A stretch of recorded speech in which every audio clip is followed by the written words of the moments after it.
Everywhere, every day, someone would come up to that astronaut and say, "That moon landing changed my life. That moon landing inspired me to believe that impossible things were possible.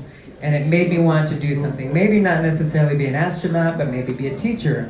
Or actually, interestingly, I was raising money last year for the Apollo moon landing 50th anniversary. Last July was the 50th anniversary of the first moon landing. And almost everyone who helped me was an artist or in the entertainment business. The guys at Pixar, the guy who invented Adobe Photoshop, his name is John Knoll, he's at ILM. Every single one of these people said, "You had me at moon." That inspired and changed my life and gave me inspiration. I got up at an SAP event last year and I started saying to people, we need that kind of inspiration again. We need the role models. We need something to believe in again. We need that inspiration. And the thing that people, if you're not paying attention, the game changers of the world today, the Jeff Bezos, the Elon Musk, the Richard Bransons, the Google guys, all of them are Apollo, like die-hard Apollo guys, because they use the moonshot as kind of, okay, they're gonna achieve something impossible.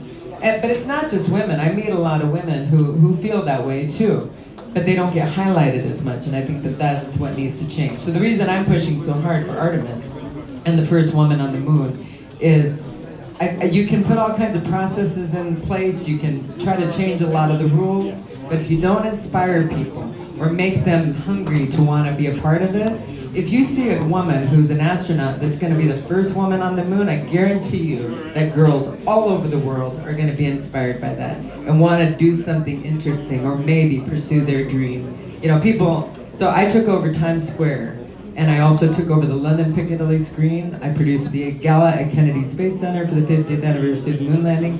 I got Duran Duran to play for free for me at my gala. And everybody said, "You're not going to make this happen." And I was like, "You don't have to believe me. I'm going to do it." And the thing is some people say, "Oh, that's impossible. You're never going to get this." I gave Jeff Bezos an award 3 years ago. I gave Richard Branson an award 2 years ago. I want to get more women. I did give the first female engineer at Kennedy Space Center at the award this last year. Everybody always says, "It's impossible. You can't do that." Well, I always say to people, I'm a girl who's been all over the world with a man who walked on the moon, and that's my inspiration. So I think that is desperately needed. We had a big meeting with Lockheed, Boeing, Northrop Grumman, all these guys, and most of these companies now have female CEOs. And you may not know that, but most of them have female CEOs. But one big complaint they have, they do not have the next generation workforce. They're desperate for the next generation workforce. And I'm saying the only way you can get that is to inspire them to want to be a part of something bigger than yourself. Thank you. I am for equilibrium. If we analyze the percentage of the likes of Jeff Bezos and so on, you know, the absolute majority of us need to learn how to love our job. And I recently read an article. There are beautiful inventions in Russia, but they are not commercialized, and you know, it's historic. And there was a parallel, because in Japan, people love their jobs. In Russia, people love doing what they're doing, and they will only do what they like to do. And I think the truth is somewhere in between. I think we need to create inspirational conditions at our companies. And at least in Sberbank where I work, it is happening. I'm telling you honestly, I'm inspired to come to work every single day. And I see many, you know, as I said, we have over 70% women working for the bank. So I would love to see how we learn how to better work and be constructive with men in the family, in our job places, because without my husband, I would never have become the advisor to one of the leading banks, chairman of the leading banks in the world. I would have never aspired, probably, because yes, I agree.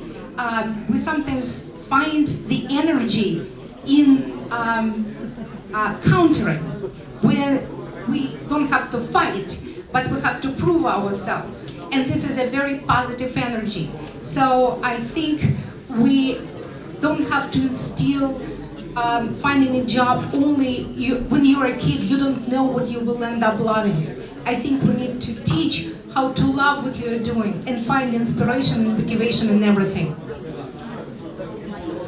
I would like to add to that.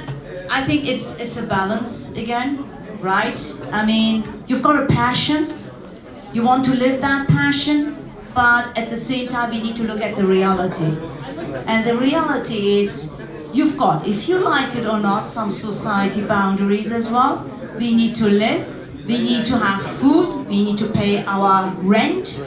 We want to travel. We need money for that. So the balance is the best. I'm running Be the CEO of Your Career workshops. That's called You Are Your Own CEO, Chief Executive Officer. You're the one who decides for yourself. We can call it as well Chief Empowerment Officer. It's even nicer. I don't like executive. And what we start with that is really you step back, you analyze yourself, your values. Everyone's got different values. And that's very important. And what you're doing for your day life, if these values are not violated, you're okay. Because then you're in balance on your day-to-day job as well as what you're doing in your free time. Because your passion you can follow as well in your free time as a hobby. Whereas for your work, you would be okay to work, you would not love it. Although for me 30 years at Thomson Reuters, I love to go to work. I love what I'm doing because I always found something inspiring or something which is a positive aspect of it. And I spotted opportunities as well, but not everyone can do that. So everyone is different and unique. You're going to assess your values and accordingly, you can then say, this is what I want to do. Maybe this is a good job for me. You find the balance and your passion you can also live in your hobbies if this is the way. But I really believe we need to step back a bit into reality and have a nice balance. Otherwise, it's not going to work. I wanted to add something here. This is a really exciting conversation. I was thinking about, what is that recipe? What's the recipe for us to all live happy and be in love with our lives, love what we do, go beyond getting our basic needs met, be thriving and happy, right? What would the world look like if each person was expressed? Would they be perpetrating on other people? Would they be blaming and shaming others as much when they're as expressed and happy? And so I've been really exploring these ideas of that peace starts from within. And if we are happy and expressed and we can see our gifts, we can see how they go into the global ecosystem. And so when I realized that there was something missing in 2016 in the finance conversation and systems change and the sustainable development goals, I realized that there was the missing piece that I thought, and I have a recipe for what I think, and I'd love to share that with you, and it's about children. And I know all of you are mothers, and I think this is very important given what's happening in the world. Greta Thunberg, is that if we can give our kids, even we start with age 8. I run a social enterprise nonprofit called Dream Tank as an answer to something I saw missing. I don't do youth leadership for youth leadership's sake. I do youth leadership for all of our sake. Because we all could use inspiration and innovation from young people. How many of you people have given someone in your life under 18, you've asked them to help you with tech? Has anyone asked a young person in their life? Raise your hand high if you have asked anyone under the 18 to help you with something tech. Okay, that's a lot of people, right? Why wouldn't we take the first digital natives? They're the only ones who have been born with an iPhone. This is tech, this is everything, right? Why wouldn't we ask them on what they would do to solve some of the world problems? Tech is here now for us to use as a tool to solve the sustainable development goals.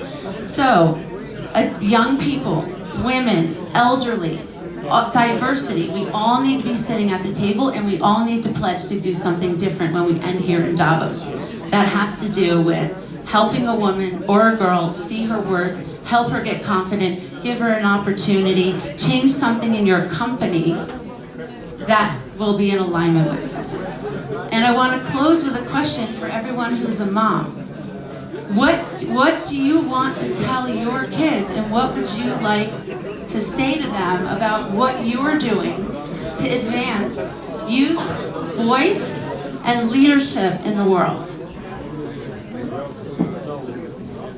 So, my son Yusuf, he's 7 years old, and if you go and ask him, what do you want to be when you grow up? He'll tell you, I want to save humanity. So it's funny when you hear us. He started, telling this when he was 5. So first, there's two things. We need to teach our children to be grounded in their own identity and respecting others. Then it will be easier for tolerance and openness. And these, by the way, definitions are being always redefined and developed over years.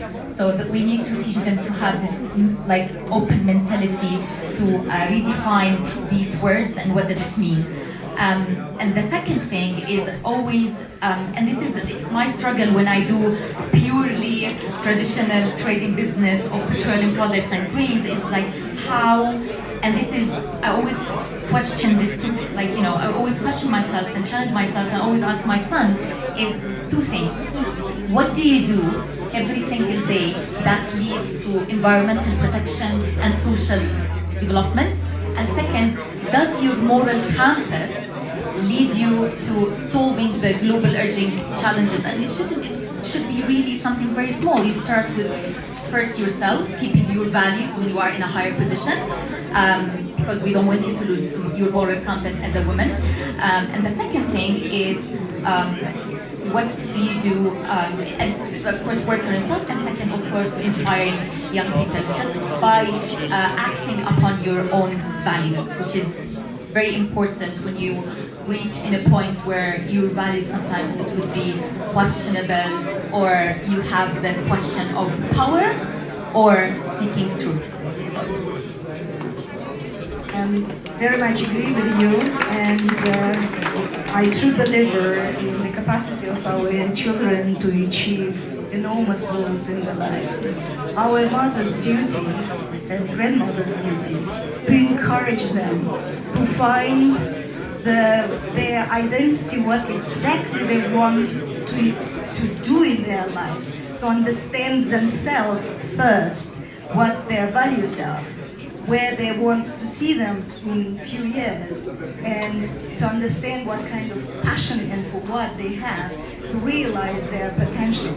And we facilitate that process. We encourage them, we bring them courage to create this can-do attitude. One of the leadership features which not avoidable. And I can give you an example that my daughter, she was stuck with her first son, my grandson, at home for 3 years, and she felt having 2 diplomas, so what would I do if I do all my life sitting at home doing nothing? And she was sort of not certain whether she can achieve what she would like to achieve, because from the being small girl, she always was keen on the topic of beauty. Everything related to beauty was wow effect. And I said to her, okay, you've got 2 diplomas, economist and lawyer, but if your passion is actually beauty, just go for it. Make your hobby your real business. Go for it, you can do it. And I encouraged her to take ownership for her idea, and she launched her beauty salon for several years, very successful, overpacked. Everyone knows her in the village we live in, and even surroundings, and from Zurich and everywhere. The customers booking her time months, twice, 2 months in advance. And she realized herself, the same I do with my grandson. I'm always challenging his thinking patterns, provoking him with certain questions that he would understand what he really wants to have in his life. And I think that this is our contribution to the young generation, to encourage them to become the leaders of the world, take that in their hands and hold it strongly. Thank you. That's beautiful. I'm going to recruit you to be one of my Dream Tank mentors for the kids. They need people like you. Thank you. I am the mother of 2 daughters, so my house is like girls' boarding school. full of girls, no male. Well, I am the mother of 2 daughters. One is 16 and the other is 12 years old. And I love the expression of digital natives, and they are called digital immigrants. And you know what? I am learning a lot from my kids, from my daughters. And at the day that I was supposed to travel here, a day before, we were lying down on the bed, 3 of us. And I opened the subject to them, to my daughters, and I said, girls, tell me what you're thinking about male and female, the gender equality. You know what was the first reaction of my 16 years old daughter? Mom, are you crazy? You shouldn't mention about male and female. You shouldn't talk about the gender. And I said, what the hell you're talking? And she said that it has to be the equality of the individuals. Yes. So please give my message to everyone at the panel that they shouldn't mention about the gender. They should talk about the equality of the individuals. So this is my message of 16 years old daughter. What's her name? Tareen. Tareen? Tareen, yes. Tareen. Yeah. Okay, I'm going to say a message to you, Tareen. You are a genius, and many children like you, we should be listening to more and more, and ideas like that should be sitting here in the World Economic Forum. So next year we are bringing some kids. Maybe you can bring your daughter. Yeah. We can bring our kids here, and maybe we should put them on this panel. Yeah, I have a that would be 14-year-old daughter. You have a 16-year-old daughter, right? Yeah. And did you know that there's 16 different genders in the kids talk about today? They don't want to pick one, but there's 16 different genders. I was surprised. We were just lying down on the bed and talking about males and females, gender equality, and the reaction of her, natural reaction. Mom, please tell them they should not headline gender equality. They have to headline individuals equality. All right, wow, wonderful. Maybe we'll name a panel after that next year for her. Yes. I concur with that, and I think I mentioned that throughout all of my remarks, that I personally believe in equality between the people, equality of rights, and I instilled this in my son, and now I'm trying to do the same with my granddaughters. My son started working when he was 9. He started passing out flyers because he wanted to earn his own pocket money. And we believe in education, but I always instilled in him that you can have your job, but you can always do whatever you desire, what you dream of, as a volunteer. And I'm the proudest mom on earth because he is now very active in many charities. And even when he was in college, he went to underprivileged communities and helped school children to study better, to prepare for college. And this makes me immensely proud. And I believe that this is, this strive for education, this belief in sharing is something that we need to share with our children. And I very much hope, and I know my son is already better than me, and I hope that my granddaughters will outperform and outdream. I wish all of us to have our dreams come true, and it of course includes with our children and grandchildren and the whole world to be happy.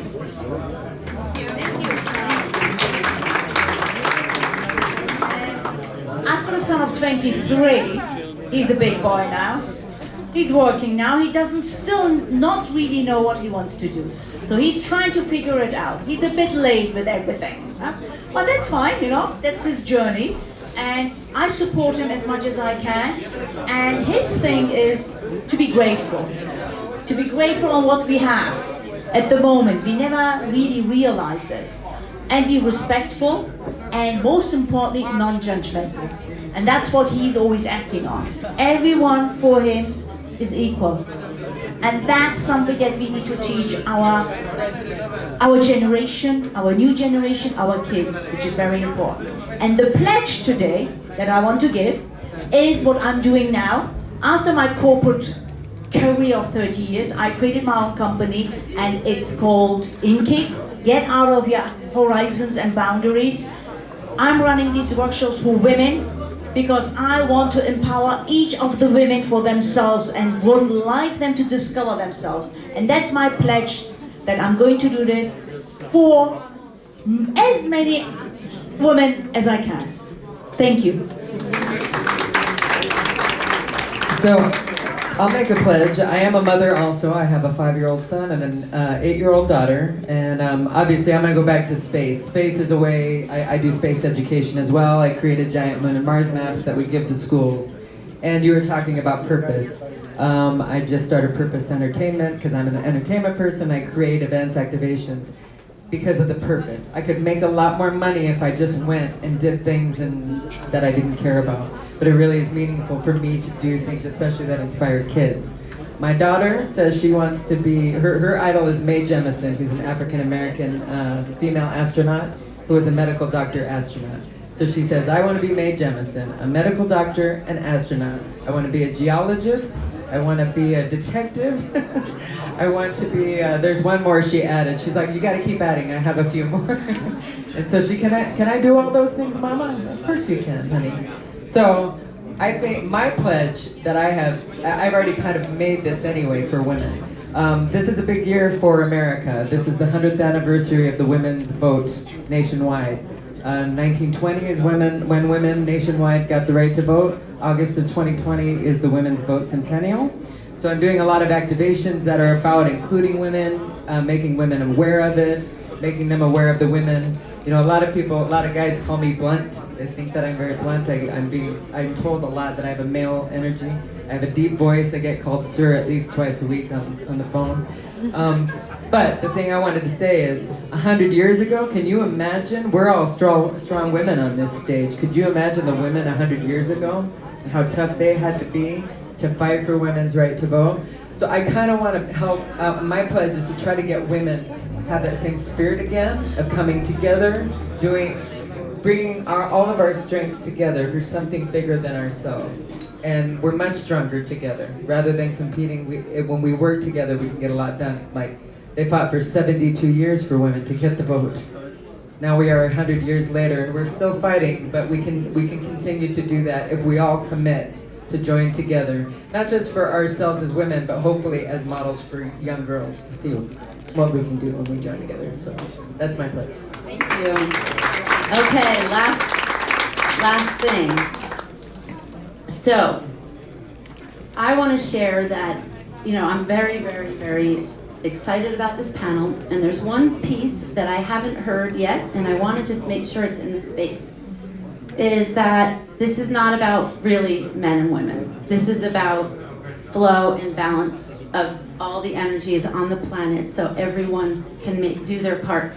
And so I would like to ask everyone in this room if they might try to not use the word but anymore when you're listening to people's ideas, because it negates what they just said. That's what we did. We asked on the panel, right? We said, we want to be unified. Everyone's idea is fantastic, and we might have a different take on it. It's not a but, it's an and. And that's what I do with the kids in our workshop as well. From the youngest ages, they're realizing, I don't want to negate someone's idea. The other word that is toxic in developing the new word is should.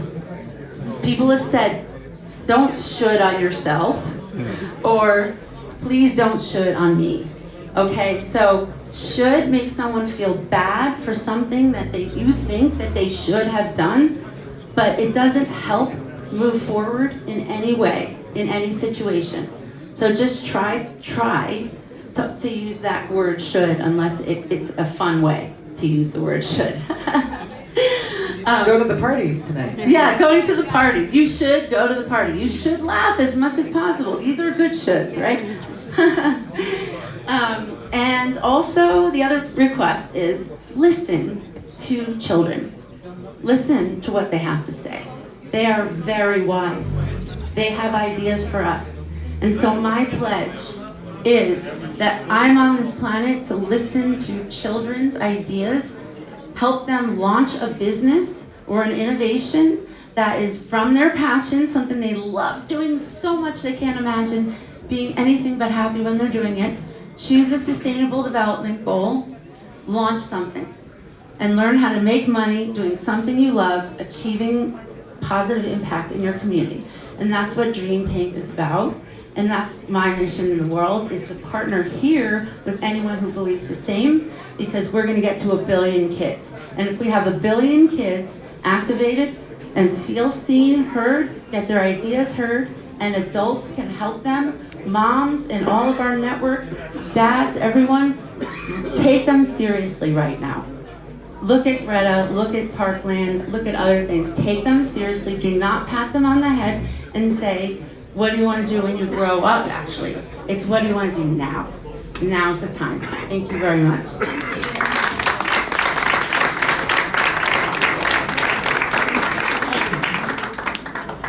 Thank you so much. That was very energizing, and I think we're all going to leave this space walking a bit taller and with a lot of ideas. I also hope for the future that we will not have panels anymore about women leadership, because I hope in the future women are leaders and we don't have to discuss anymore how to get them to those positions. Right, so for the next step of the first day of the Caspian Week, I would have to ask you to leave the space for about 20 minutes. After that, you're very welcome to come back and join us again, because we're now going to magically recreate the space. So that was Heidi moderating the panel on women's leadership in the SDGs. Thank you so much. And some incredible women on that panel, actually. I'm going to load this up into episodes. I'm going to list the names of the women who are on the panel, and you can follow them for a bit more information on how leadership is looking for women in meeting the SDGs.